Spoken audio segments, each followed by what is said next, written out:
Hello, I am Jake Collins, and this is an audio commentary for the Mysterious Cities of Gold, episode 31, The Village of the New Sun. I wasn't originally planning to do any more than 4 commentaries on this series, but now, by popular demand from myself, I've decided to do 2 more commentaries, this time from the final third of the series, which, as I've explained before, I don't enjoy nearly as much as the first 2/3.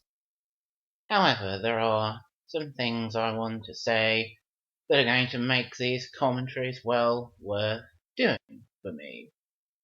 I'm not sure if I managed to make clear in my first 4 commentaries just how much I do love Esteban. It really is a hell of a lot. I really think he was my first TV crush when I first watched this series. I was 6 years old. The character is supposed to be 12. The voice actor was 10 because of the things that Esteban says and does on the series. His look, the way he is. It's not surprising that under those circumstances I admired and looked up to him as the ideal embodiment of boyhood and young manhood. We'll see something happen to Esteban in a moment that I've referenced on a previous commentary. It's one of the occasions where Zia kind of pays him back for all his saves by saving him from falling off a cliff, although that really, actually, if you look at it closely, is not quite what happens. During their initial escape from the Olmecs here, Esteban actually saves himself by, as usual, showing extreme concern for Zia, taking her hand, and then stepping on a crumbling bit of cliff himself, so Zia is then holding on to him, and he doesn't fall off the cliff. In some ways, Zia has saved him from falling off the cliff there, and she helps him back up, of course. But it was Esteban who initiated the situation. Really, he saved himself by, as always, being Zia's white knight. So again, kind of benefit there for Esteban in a way he wasn't expecting, but very much caused by his own wonderful, pure, kind, supportive character. I'm going to talk quite a bit more about Esteban and Zia in a little while. First, I'm going to talk about Maina. The Olmecs really don't want her cells, do they? The orders of our Master Minotaur are that the 3 children, Esteban, Zia, and Tao, should be taken back to the Olmec base so that we can harvest their cells. One of the very stupid pieces of Olmec sci-fi that I don't like. But the 3 Spaniards and the girl will be killed now. Why on earth don't the Olmecs want Maina's cells? Clearly she's about the same age as Esteban, Zia, and Tao. Is it some sort of racial thing? They look down on the Mayans as a race, the Olmecs do. They don't want Maina's tainted cells, and they're old people, tainted by Mayan blood. But of course, they're quite happy with the 3 varying ethnicities of Esteban, Zia, and Tao, as long as they're not Mayans. Makes me think about how Maina's history doesn't really make sense there. Apparently Maina has been living with the Olmecs for quite some time, some years, during which time it's never occurred to them to try and harvest her cells. So how then is she able to have this long-standing adoptive parent relationship with Papacamayo, who only turned up 5 years ago and founded the village of the New Sun? He and Maina can't have spent a lot of time together before the Olmecs got hold of her, in that case, can they? Doesn't quite match up, that. Here is where Tao finds out that Maina is betrothed to Wainkosha. They all find out, but Tao reacts to it particularly strongly because, of course, he has quite a thing for Maina. And what's his reaction? Rather dejected. I should have known it wouldn't have worked out. Every time Tao thinks he's found his soulmate, what happens? She says, "You know I have a boyfriend." Well, that's what happened after Tao was first introduced into the series. He took Zia away to his island. And what was the only thing she was concerned about? Where is Esteban? He'll be worried about me. And Tao has very much the same reaction there. I don't know where he is, your Esteban. However, in this case, Tao, I don't think you should immediately give up all hope of ending up with Maina, and I'll explain why. First, I'll say I really like Maina as a character. I like her design, I like her contribution to the series. I really like her voice, which is the fourth genuine tween-aged voice in the series, as well as, of course, Shiraz, Janice, and Adrian. And she does a similarly wonderful job to the three of them. It's a voice we've heard before being used for Lana and for Morka. And in the cases of all three characters there, Lana, Morka, and Maina, the voice is very appropriate, very suitable. Really adds a lot to those characters and to the show as a whole. All three of them are characters who are quite vulnerable, damsels in distress in a way, in need of help. But they're also, in some ways, very strong, very determined characters. And that comes through in the voice as well, so it's the perfect combination of damsel in distress and strong female character. And as I say, I think that works particularly well for Lana, Morka, and Maina. Of course, it's the same girl who voiced the little blue alien girl in Ulysses 31, along with Adrian as Telemachus. And I'm not sure exactly how much of a ship those two characters were having in Ulysses 31. At least a little bit. I've watched the first episode of Ulysses 31 a few times. I can't get much further than that and stay interested. But the first thing the little blue alien girl Yumi says when she sees Telemachus is how handsome he is. And indeed that appears to be how Tao and Maina might feel about each other. Maina later in the series does seem to have a particular interest in Tao. And already she seems to have a particular interest in forming a long-term relationship with all three of them, Esteban, Zia, and Tao. She's really having thoughts, I think, of becoming part of an awesome foursome with Esteban, Zia, and Tao. And in my opinion, she definitely should. I've always envisioned a situation where before Maina actually marries Wainkosha, Esteban, Zia, and Tao turn up in the Golden Condor and take her away for a new life with them, which I think is something that Maina would very much enjoy, and she is really considering what it might be like and how it could be a part of her future. Now, from that scene with Wainkosha, it's perfectly true to say Maina seems very happy, at ease with the arrangement. When I'm grown up, I will marry Wainkosha. I wonder who's actually made that arrangement. Our families have arranged it. Maina's an orphan. She's apparently been away with the Olmecs for some years. Did Papa Kamayo have a hand in arranging it? I think it's supposed to be longer standing than that. But of course, it's something that's always been a part of Maina's life. She just accepts it as how things are. She's never really realized before, I think, that she does have options in her life.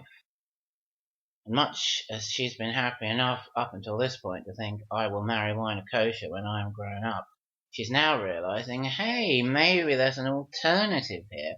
Maybe there's something I'd rather do with people my own age whom I actively like. Obviously she likes Wynakosha well enough. He's a very good character, a very good person. I do like him and his role in the show, but I don't think he's the right person for Maina to end up with. I think Tao is. So there will be one couple making up an awesome foursome formed of two couples, the other one being, of course, Esteban and Zia. In the very final scene of the series, where Esteban, Zia, and Tao are taking off in the Condor and Maina's waving goodbye to them, she does run forward away from the rest of the people of the village of the new sun and give them a special final wave, standing on her own, perhaps thinking, wishing, I'd quite like to be going with them. And perhaps in the future that will be something she gets the opportunity to do and ends up doing. Certainly in my head canon and fan fiction, that is precisely what Maina ended up doing. Talking about the end of the series reminds me, it's a shame that that wonderful voice of Maina's isn't there in the last few episodes. It takes a lot away from the character, particularly in that final episode. She doesn't have that much to say, but without that wonderful voice, it's a great shame that Maina drops off in that way. But the work she does here in the main part of the series she's in, I like very much, certainly a highlight of the final third of the series for me. Here's a low light of the final third of the series for me, the Olmecs. And what have they done? They've captured the Dr. Marinche and Tessiola. Oh dear. I was hoping we'd seen the last of them, but at least they do tell us there the Condor is about to come back into the series. Their Tao is teaching some of the Village of the New Sun children with a water wheel that he's made, sharing some of the knowledge of the Empire of Hiva.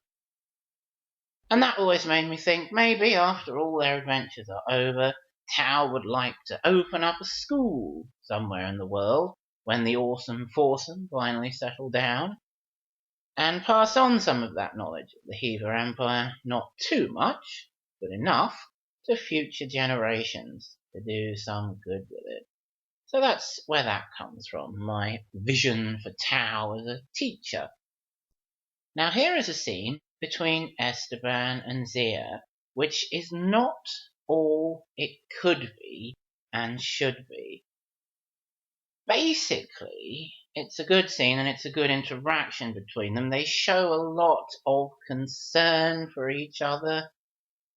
The main driving force of the conversation is concern for each other's feelings, trying to help and reassure and support each other emotionally, as they always do.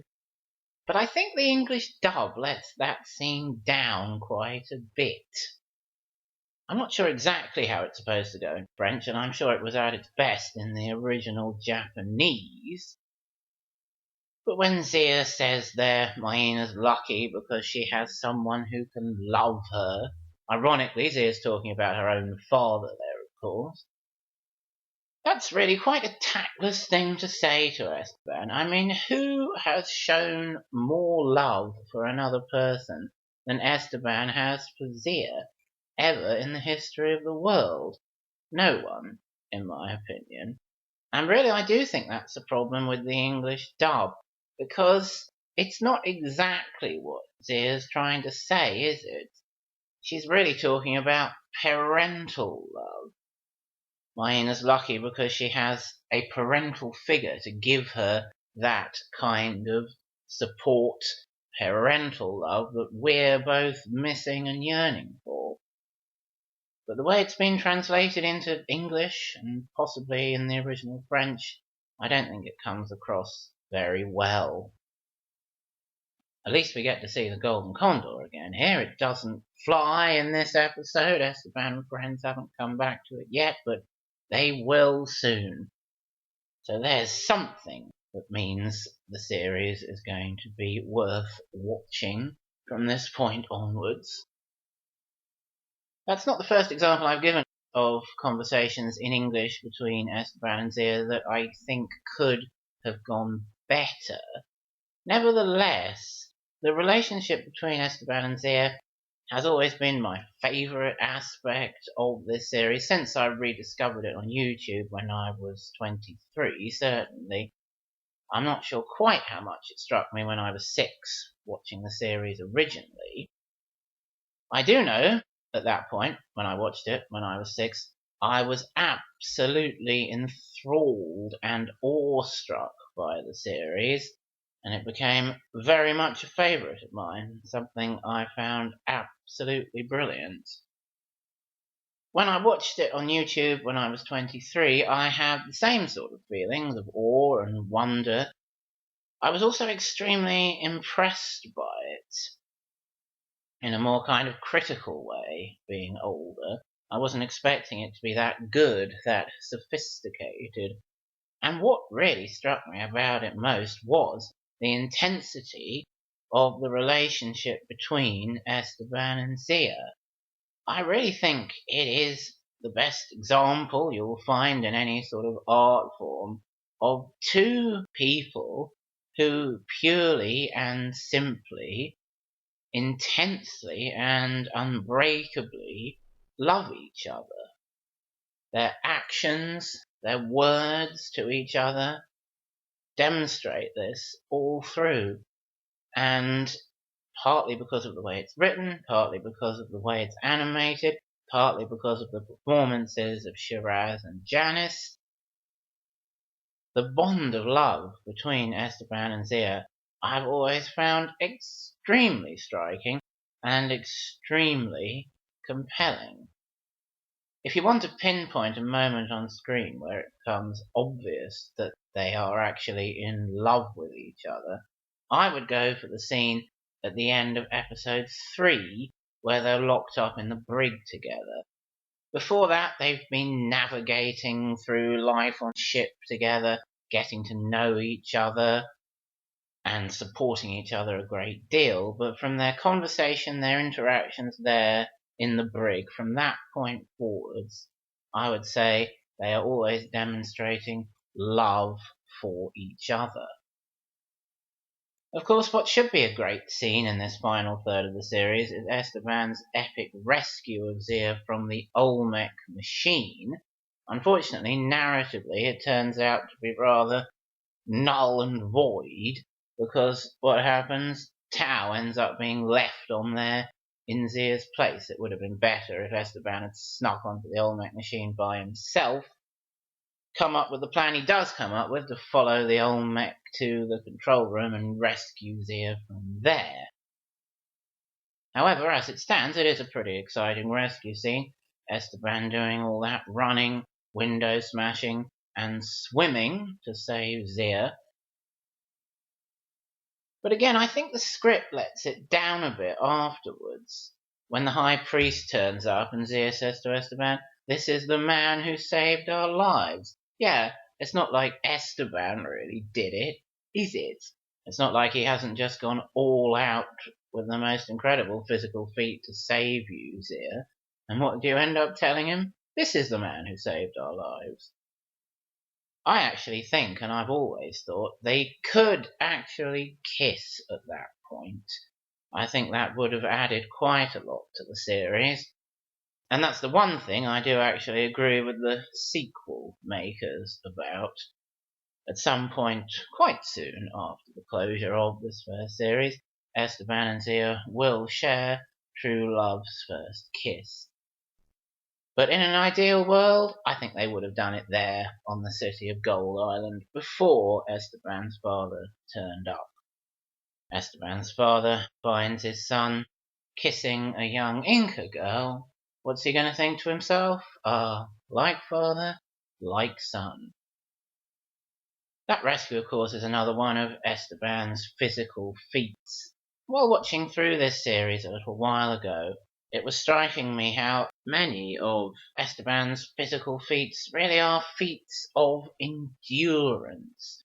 He has a lot of stamina. He can maintain intense physical activity for hours at a time which if Zia isn't grateful for yet, I'm sure she soon will be. But that was really striking me in some of the quite early stuff with the Spaniards, Esteban climbing and running around all over the fort, showing no signs at all of flagging, Tao puffing and panting along behind him, not being able to keep it up for long periods. Tao is more like a cheetah with his burst of speed, at least he is in that scene where he captures the iguana, which is in an episode I commentated on before. But I was thinking, well, obviously Esteban has done all this physical training on the Esperanza, which has got up his cardio and made him really physically fit and able to endure a lot of intense activity all in one go. But actually, it's his kind of acrobatics he's perfecting on the Esperanza. If we look back to episode 1, we see that already Esteban is rushing around the streets of Barcelona, up and down the steps in the cathedral without tiring. Obviously, when he isn't doing his religious study with Father Rodriguez, Esteban is spending his time in Barcelona working on his cardio. And, as we can tell in no uncertain terms, it comes in very useful during the course of the series. It's quite annoying the way in this whole sequence Zia isn't going to find out that Papa Camayo is her father. They knew he'd travelled to the land of the Mayas. Maena's told Zia all about him. I think Zia should think, oh, I better just go and check if that's my father. And of course Sancho and Pedro, as Maena so rightly says, have been those two silly men here. And it leads to this rather annoying sequence with the Mayans turning against Mendoza, Sancho and Pedro. Esteban, Zia and Tao have to run away. Maena is desperate to tell Zia, your father, I found your father. However, Maena doesn't actually seem to be that desperate because she can't be bothered to keep running after them at a certain point. Rather irritating to watch. Here they go, Esteban, Zia and Tao run off. Maena's running after them, but not very far. Zia, your father, I found your father. Well, why don't you go full pelt and tell her all about it then? No, Maena just stops there. Why? So the plot can happen, which is a bit of a shame. Much like most of the final third of this series, in my opinion, it doesn't really make a lot of sense. It could be better. Despite some good moments for the characters and some wonderful performances from the cast, it is a bit of a shame and rather a limp to the finish. Thanks for listening to this episode commentary. Goodbye. Till next time.